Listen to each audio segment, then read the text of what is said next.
Thank you for choosing the RheemLabs XpressHot, the only choice for instant filtered cold and near boiling hot water. The first step is making room for your XpressHot dispenser. If you have an available hole in your sink, such as for a soap dispenser or sprayer hose, use that. If you need to add a hole, you may need a 1-inch hole punch or hole saw. If drilling into something other than a stainless steel sink, it's best to consult a professional. Shut off your water supply. Prepare a drain pan to catch water remaining in the lines and disconnect the existing cold water line. You may have to install the clear, near boiling supply tube. Slide it onto the pipe with a chamfered edge. Push the tube just past the line, use a hose clamp to secure it, and gently tug to ensure it's secure. Next, use the quick connector to join the white cold hose to the other pipe.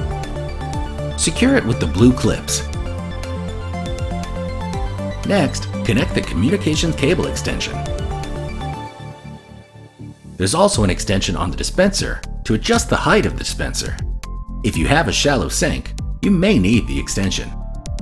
Then, feed the tubes for the dispenser down the hole. It's best to have someone hold it straight for this next part.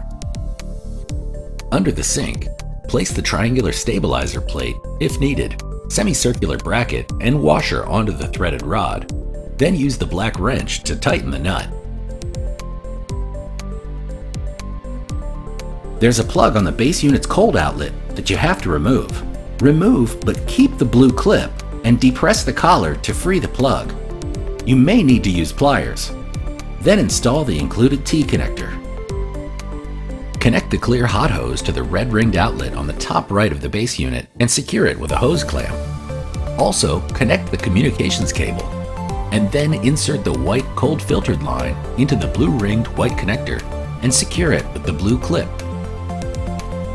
Then you simply connect the cold water supply hose to the T-connector, then connect the existing faucet. Next, install the filter by aligning the arrows and turn until it's flush with the unit. Once all connections are made, slowly turn on the water and check for leaks. Now, plug in the base unit, but do not turn it on. XpressHot needs a constant supply of power. If your only outlet under the sink is for the garbage disposal, you'll need to add an air switch or wireless switch to control the disposal and leave the wall switch in the on position. Next, you must purge the air out of the tank or damage may occur. On the dispenser, tap the unlock button, then the dispense button. Air will exit the XpressHot.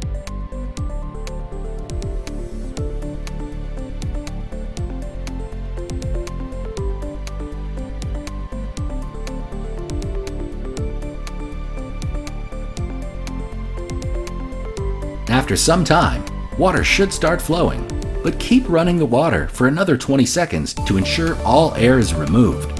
Once all the air is removed, tap the dispense button again. You're now ready to turn on your XpressHot base unit by pressing the power button. Set the base unit to your desired temperature and wait for it to heat up.